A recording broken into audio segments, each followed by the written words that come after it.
حبیب آرام کرتے بھی رہے اور اسی حالت میں جبریل پہنچ بھی جائیں، ایسی حالت میں پہنچے کہ مصطفیٰ لیٹے ہوئے ہو اور آنکھ سے دیکھ نہ رہے ہوں، حبیب پاک علیہ السلام کو تجلیات کی طرف متوجہ کر لیا، اپنے تجلیات میں محو فرما دیا، ادھر جبریل امین کو بھیجا، اور اسی لیے اللہ کے حبیب فرما رہے ہیں لیکن کہیں کسی کو یہ خیال نہ آئے کہ بھائی حضور پاک علیہ السلام آرام کر رہے تھے، جبریل آئے تو سونے والے کے پاس کوئی آتا ہے تو سونے والا بے خبر ہوتا ہے، جب آ کر وہ خبردار کرتا ہے تب خبر ہوتی ہے، مگر یہ ہمارے اور آپ کے سونے کے اوپر ہوتا ہے، یہ سرکار کا آرام فرمانا ہے، حضور کا سونا ہے، جبریل آئے بھی تو سرکار آنے سے بے خبر نہیں ہے، اسی لیے کہ صحیح بخاری میں صحیح حدیث ہے، مسلم میں صحیح ستہ میں موجود ہے، اللہ کے حبیب خود فرما رہے ہیں، یہ کون فرما رہا ہے کہ میرے پاس جبریل آئے؟ یہ کون فرماتے؟ کیا صحابہ موجود تھے؟ صحابہ کیا دیکھ رہے تھے؟ اللہ نے قرآن میں بھی اس کا ذکر نہیں کہ اجمالی واقعہ بیان کیا، ہر جزئیے کو براہ راست نہیں بیان کیا، زبان مصطفیٰ سے بیان کروایا، تو حبیب پاک آرام فرماتے ہیں کہ میرے گھر کی چھت کھلتی ہے، جبریل چھت کے ذریعے سے آتے ہیں۔ آرام کرنے والے کو یہ اگر پتا ہو کہ گھر کی چھت کھل رہی ہے تو وہ آرام کرنے والا کیسے ہوگا؟ وہ تو جاگنے والا ہوتا ہے۔ حدیث کے الفاظ آقا آرام فرما رہے تھے، نیند میں ہے، مگر وہ نیند ایسی ہے کہ نیند میں آقا بے خبر نہیں ہے، چھت کے کھلنے کو دیکھتے ہیں، جبریل کے آنے کو دیکھتے ہیں۔ جب چھت کے کھلنے کو دیکھ رہے ہیں، جبریل کے آنے کو دیکھ رہے ہیں تو آرام کی حالت میں آنکھ شریف بند ہے، بستر پر لیٹے ہوئے ہیں، مگر چھت کے کھلنے کو دیکھتے ہیں۔ ذرا سوچو، عالم انوار کے فرشتے کی آمد کو دیکھتے ہیں، چھت کے کھل کے بند ہونے کو دیکھتے ہیں، تو یہیں سے آپ کو ایک اندازہ ہوتا ہے کہ جو رسول کریم صلی اللہ علیہ وآلہ وسلم آرام فرمانے کی حالت میں بھی اتنے باخبر ہیں، اتنے حضور پاک علیہ السلام بیدار ہیں کہ آنے والے کی آہٹ کو بھی محسوس کرتے ہیں، اترنے کو بھی دیکھتے ہیں، چھت کے کھلنے کو بھی ملاحظہ فرماتے ہیں۔ تو نیند بھی تو کیا ہے؟ موت کی وہن ہے، اور ہم نیند میں اس سے بے خبر ہوتے ہیں۔ تو بتایا کہ تمہاری نیند میں حبیب کی نیند میں یہ فرق ہے، حبیب کی نیند غفلت طاری نہیں کرتی، اور سن لو تمہاری موت تم پر غفلت طاری کرتی ہے۔ مصطفیٰ علیہ السلام کے بدن اقدس سے روح اطہر نکلنے کے بعد بھی ایک لمحے کے لیے نکلی، پھر اپنے مقام پہ واپس لوٹا دی گئی، اس لمحے میں بھی غفلت طاری نہیں ہوئی۔ کیوں؟ سمجھ نہ ہو تو اسی واقعے کو دیکھ کر سمجھ لو، آرام کر رہے ہیں تب بھی بیدار ہیں۔ تو جب ام ہانی کے گھر میں استراحت فرما رہے ہیں تب بھی بیدار ہیں، تو اپنے روضہ اطہر میں آرام کرتے ہوئے بیدار کیوں نہ ہوں گے؟ بے خبر کیسے ہوں گے؟ کیا حضور پاک علیہ السلام کے لیے اللہ پاک کی طرف سے یہ بات ناممکن ہے؟ ہرگز نہیں، ناممکن نہیں ہے۔ شک اللہ نے اپنے حبیب کو خبردار کیا، اللہ کی عطا سے حضور یہ شان رکھتے ہیں، حضور کی ہر شان اللہ کی دی ہوئی ہے۔ الغرض عزیزان محترم، سرکار دو عالم علیہ السلام کی بارگاہ میں جبریل امین اس وقت آتے ہیں کہ ام ہانی کے گھر میں ہیں، اور آنے والے آتے ہیں تو عام طور پر کیسا آتے ہیں؟ قرآن کہتا ہے وَأْتُوا الْبُيُوتَ مِنْ أَبْوَابِهَا، گھروں میں جاؤ تو دروازوں سے جاؤ، دروازوں سے آتے ہیں، لیکن جبریل دروازے سے نہیں آئے بلکہ چھت کے ذریعے سے چھت کھول کر آئے۔ دروازے سے آنا معمول کا آنا رہتا ہے، لیکن چھت سے آنا خلاف معمول ہے، خلاف واقعہ ہے۔ تو اب اللہ نے یہ بتایا کہ دیکھو اب سفر معراج میں جو واقعہ پیش آنے والا ہے وہ تمہاری عقل کے خلاف ہے، خلاف عقل ہے کہہ کر انکار نہ کرنا، ذرا شروع کے واقعے ہی کو سمجھ لینا۔ جبریل دروازے سے نہیں چھت سے آئے، چھت سے آنا خلاف واقعہ ہے، عقل نہیں کہتی کہ کوئی چھت سے آ سکتا ہے، مگر چھت سے اترتے ہیں، چھت کھلتی ہے، خود بخود بند ہو جاتی ہے۔ تو جیسا چھت کا خود بخود کھل کر بند ہو جانا یہ ہماری قدرت کی دلیل ہے، مصطفیٰ کے واقعے کا ہر پہلو ہماری قدرت کی دلیل ہے۔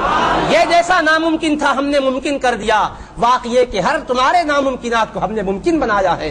ناممکن تمہارے لیے ہے، ہمارے لیے ناممکن نہیں ہے۔ ہم قادر مطلق ہیں، ہم ہر عیب سے پاک ہیں، اس لیے ہر پہلو کو ہم اپنے حبیب کے حوالے سے ظاہر فرما رہے ہیں۔ تو اللہ پاک نے یہ بھی ظاہر فرما دیا۔ تو جبریل امین علیہ السلام کا شان اقدس میں ام ہانی رضی اللہ عنہا کے حاضر ہوئے، چھت کھول کر آئے، اللہ کے حبیب اس حالت میں سب ملاحظہ فرما رہے ہیں۔ جب ملاحظہ فرماتے ہیں تو حضور پاک علیہ السلام کی عادت کریمہ کیا ہے؟ حدیث شریف میں آپ سنے ہیں، پڑھے ہیں کہ سرکار جب تشریف لے جاتے تو کسی کو بھی سلام کرنے کا موقع ہی نہیں ملتا تھا، سب سے پہلے سلام میں آقا ہی پہل فرماتے تھے، چھوٹے بچوں کو بھی سرکار سلام فرماتے۔ تو یہ رحمت والے آقا کا یہ اعزاز، اور عام لوگوں کے لیے سرکار کی طرف سے یہ اکرام کہ سلام میں پہل فرماتے۔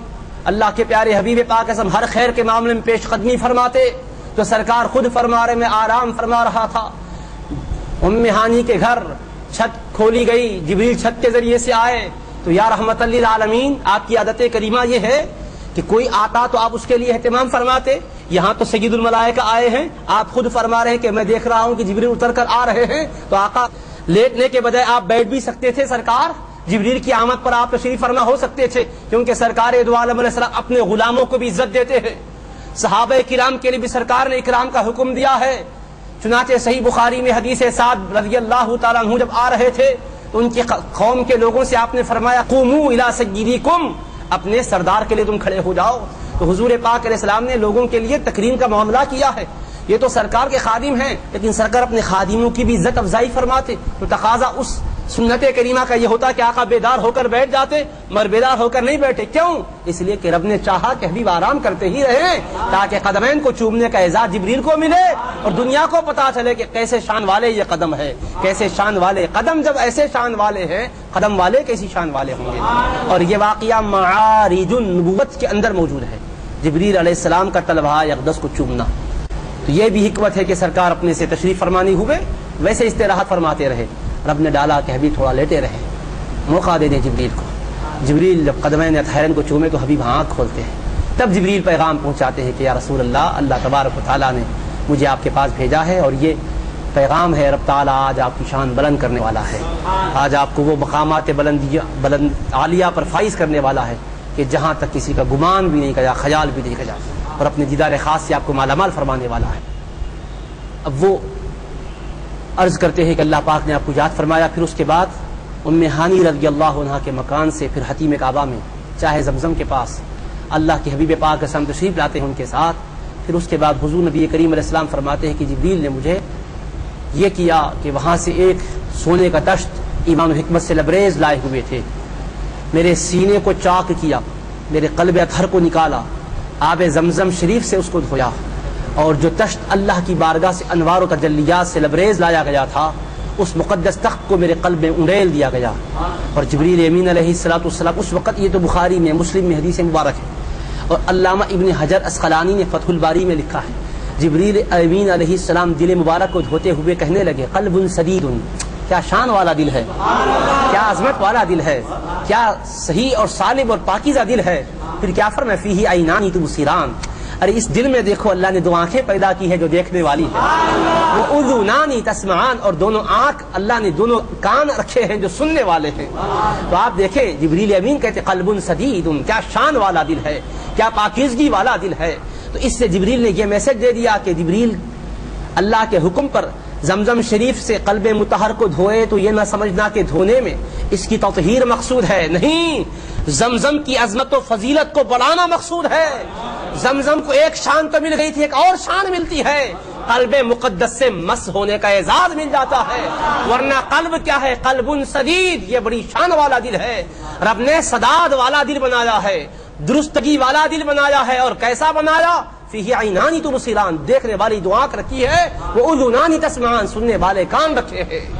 اسی وجہ سے صحیح بخاری میں حدیث مبارک ہے، اللہ کے حبیب فرماتے ہیں فواللہ لا یخفی علی رکوعکم ولا خشوعکم، اللہ کی قسم تمہارا نہ رکوع چھپا ہوا ہوتا ہے نہ دل کا خشوع خضوع چھپا ہوا ہوتا ہے، میں دیکھتا ہوں جو سامنے دیکھتا ہوں پیچھے بھی دیکھا کرتا ہوں۔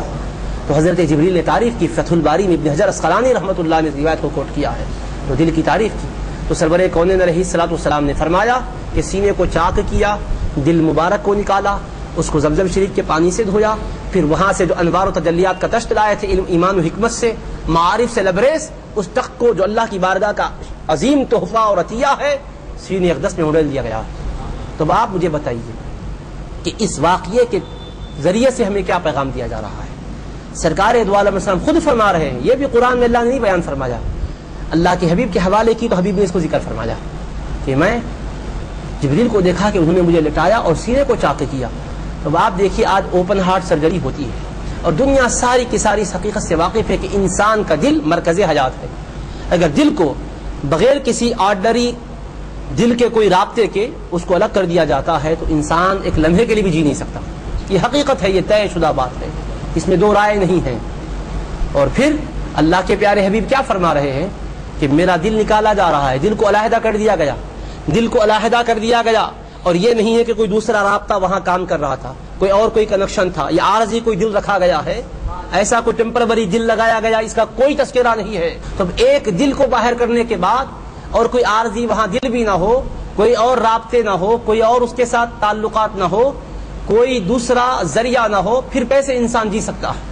تو ہمیں بتایا ہے کہ لوگوں، انسان کی زندگی اس کے قلب سے وابستہ ہے، مگر ہمارے حبیب کی حیات کی شان ہی نرالی، حبیب کی حیات کی شان ہی نرالی ہے۔ یہ قلب مقدس کے علیحدہ ہونے کے بعد بھی حبیب حیات ہیں، اور ایسے حیات ہیں کہ خود فرماتے ہیں سینہ چاک کیا جبریل نے۔